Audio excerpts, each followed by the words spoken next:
Sem Neža in ko bom velika, si želim postati radijska voditeljica. Danes bom v Radovljici obiskala Radio Galamo, kjer se bom preizkusila v tej vlogi. Živjo!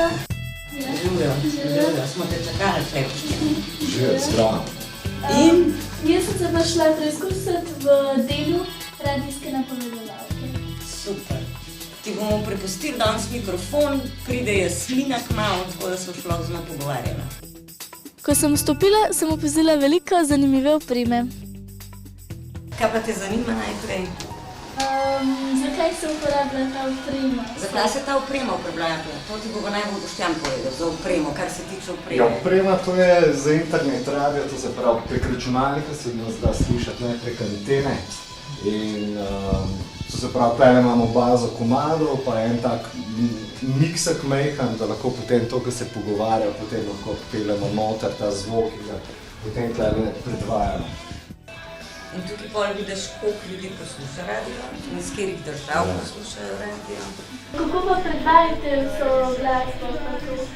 Ja, glasbo predvajamo prek interneta, to je internet radio in na računalniku imamo vso muziko, v bistvu vse prispevke, intervjuje in potem tukaj imam še miksek, da lahko da lahko mikrofone nekako povežem in potem oddajamo prek interneta v svet. In nas poslušajo vse povsod. V Koreji smo zdaj trenutno hit. Po kratki učni uri in spoznavanju opreme se nam je pridružila današnja sogovorka Jasmina Šubič. Na Radio Galama z mano danes gostja Jasmina, vodja delovnega centra Kamra in Puma, ampak tale intervju bo pa vodila naša mlada voditeljica Neža. Neža, živjo, a bo šlo? Ja, bo. No, pa kar začni. Mene pa zanima, kdaj se je začela zgodba Mladinskega centra Kamra. Živjo, Neža. Zgodba Mladinskega centra se je začela leta 2015 v septembru, ko je občina Radovljica izpopolnila in nadgradila strategijo za mlade v občini Radovljica. In takrat so oni predvideli tudi en prostor, kjer naj bi se otroci in mladostniki mladi zbirali. In ker smo bili mi ravno s programom PUM v Škripcih, ker nas niso financirali eno leto, in bila to za nas odlična priložnost, da to organiziramo, da to prevzamemo. Kajti zjutraj smo lahko imeli udeležence iz PUM-a v programu, popoldne so bile pa pač dejavnosti, program, prostor namenjen za vse mlade in otroke iz lokalnih skupnosti, tako da smo takrat s tem začeli. Kdaj pa mladi lahko pridejo v Kamro? Ja, v Kamro lahko otroci, mladi in mladostniki pridejo že takoj po šoli, ko se jim konča pouk. Odprti smo do 7 zvečer oziroma za vikende pač dol, ko imamo tukaj 2 radijca, jih je še odprta do 9. Tako da mladi lahko pridejo takoj po šoli ali preživljati prosti čas, ali ponavadi se pa pridejo kar očitno, ker so nekako dopoldne še pumovci tukaj in še oni zapolnijo prostor in niti ni prostora, ampak nekako zorganiziramo, da so včasih fotoboji lahko tukaj. Aktivnosti imamo pa tudi čez vikend, recimo imamo tudi jogo na Ljudski univerzi ob sobotah. Imeli smo jo tudi ob nedeljah, tako da smo odprti takrat, kadar so potrebe in pa takrat, kad so ki je interes pri mladih. A pa bi kakšno glasbeno željo? In ker se na Radio Galama vrti vse okoli glasbe, je tonski mojster poskrbel za odlično spremljavo.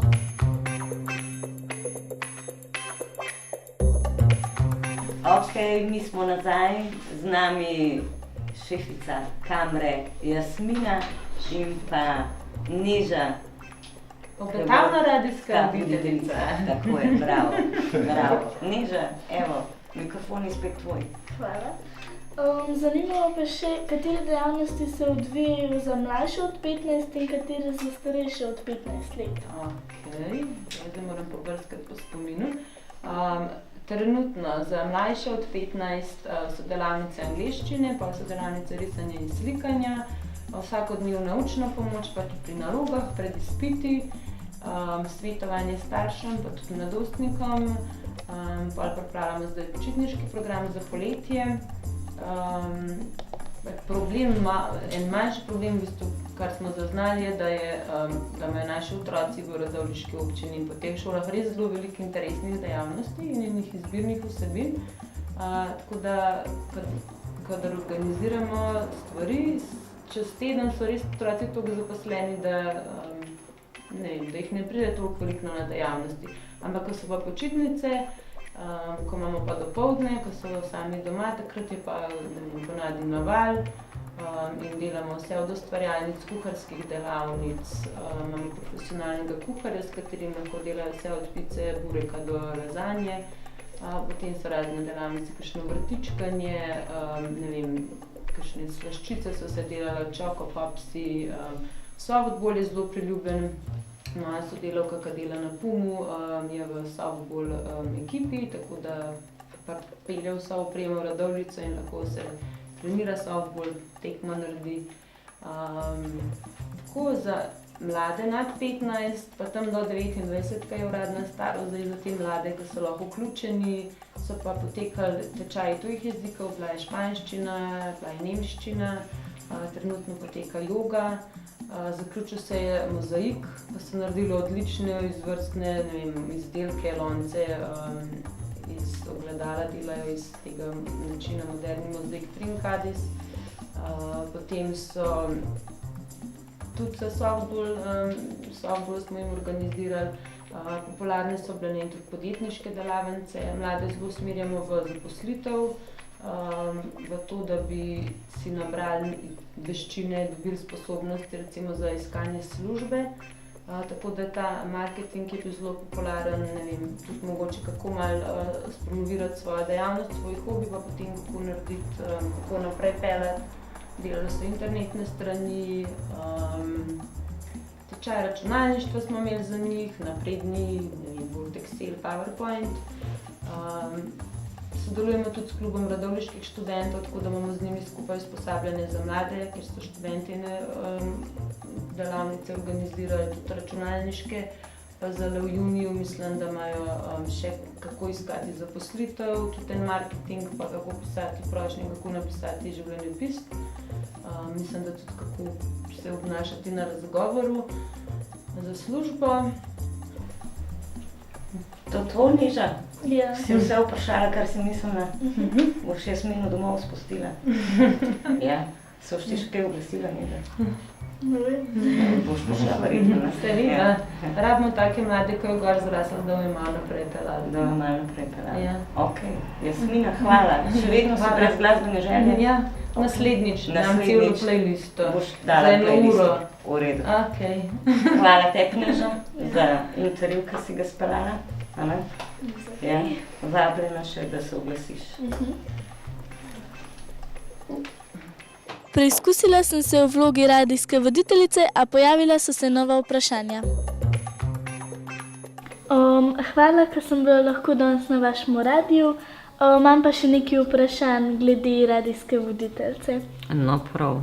A ti je bilo všeč? Ja, mi je bilo všeč. Ali ti je kdaj šlo med oddajo na smeh in si mogla kaj zimprovizirati? Seveda, velikokrat kaj zimproviziramo, zaradi tega, ker tam sta Andraž pa Boštjan skozi kakšne frise pokata, ne?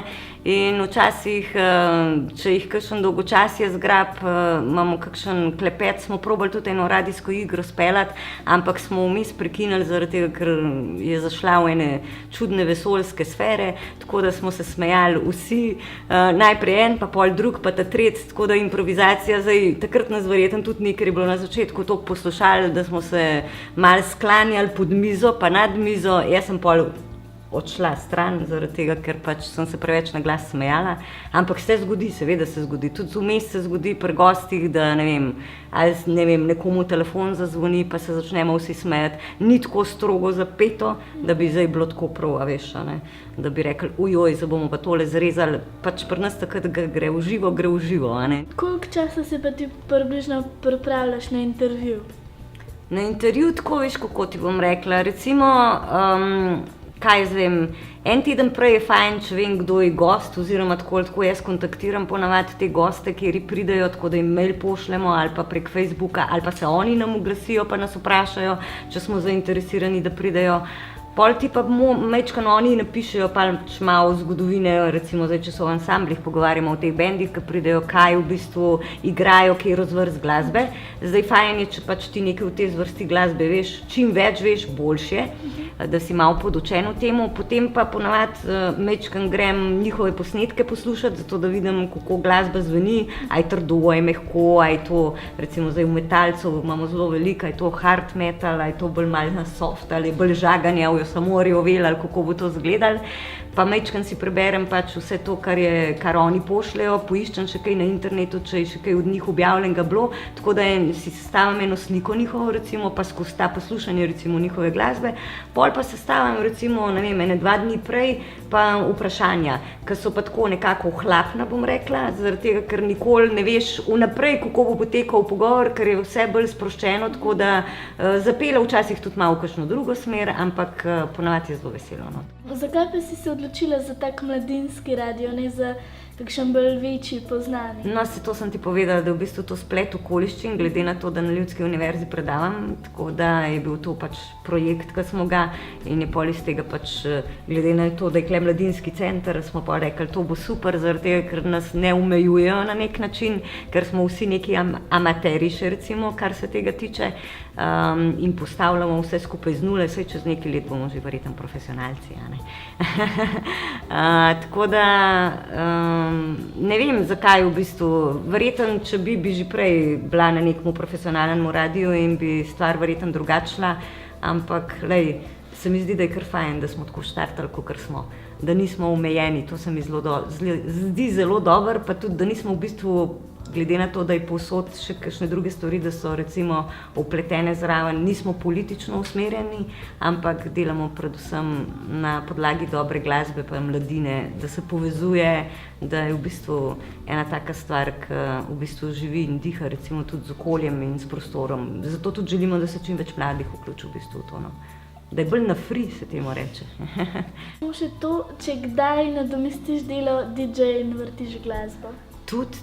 Takrat, kadar mi DJ-ji uidejo, pol pa si jaz dam svojih pol ure ali pa ne vem, včasih tudi malo več časa, tako da si pač naštimam glasbo tisto, kakor je recimo meni bolj všeč, kakor njim recimo, čeprav te prehodi so včasih zelo delikatni, ker ne moreš tako iz ene glasbe, ker recimo ful buči, recimo da bi imel neki metal, pol dati neki eno klasiko recimo, ne, to ne gre, ne moreš neke ene prehode, to nisem jaz glih vešča pri temu, ampak ja, seveda si dam duška, ja, si dam kakšen komad svoj, seveda. Včasih pa tudi, ko rečem, mi lahko tale komad, da bi pa res danes rada poslušala, pa mi pol fantje naštimajo, recimo.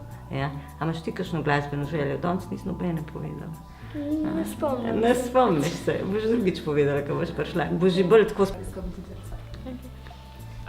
Pa če imaš še kakšen nasvet zame, če bi jaz postala radijska voditeljica? Nasvet zate? Zdaj odvisen, v katero smer boš šla, če je zdaj tvoja smer, recimo, da te glasba zanima, pa da te to nek spekter, pol si moraš razširiti obzorje v glasbi čim bolj na širok, da poznaš čim več ansamblov ali pa bendov, kakor se temu reče, da čim več zvrsti vsega tega, od klasike do vsega, da vidiš te nijanse, da boš znala, ne vem, kar se tega tiče, da si izobražena v tej smeri, da bereš v zvezi s tem, da se ti nabira to nek, a ne, da boš imela eno znanje v temu. Zdaj, če te še kakšne druge stvari zraven zanimajo, ne vem. Pa zraven, seveda, veš kako je, jaz sem sicer bila v gledališču 15 let, kar pomeni, da neko retoriko moraš tudi obvladati, kar pomeni govor, a ne, pa da si sproščen, seveda, a ne. Tako da, ampak to je tudi zdaj moj poklic, ki predavam, kar pomeni, da govorim skozi, kar mi pol pomeni, da mi ni problem retorika, ne, da pomeni, da govorim dosta, ne, da nimam straha pred nastopom ali pa kakšne take stvari, to recimo mogla, ampak če si v glasbeni šoli pa imaš kakšne nastope, pol to že malo vadaš, ne. Tako da zdaj še kakšne take zelo težke nasvete ti pa bolj težko dam, veš, ne vem, prid me vprašati, čez 10 let bom imela mogoče še več izkušenj, pa ti bom lahko še kakšno tako povedala, veš, samo tebi, na uho. Ja. V oddaji Ko bom velik bom mi je bilo super, ker sem pridobila eno novo izkušnjo in ta izkušnja mi je tudi na nek način odprla vrata v svet radia in še bolj motivirala za to delo. Najbolj mi je bil všeč tonski mojster, ker imam tudi jaz zelo rada glasbo in bi rada vrtela glasbo na radiju. Bojana je zelo dobra v pripravi in improvizaciji programa, Zato mi je kar nekaj povedala o tem, ker jaz tega glih ne znam. Všeč mi je bila tudi izkušnja z snemanjem televizijske oddaje. Evo, Neža, dobro smo tole naredili.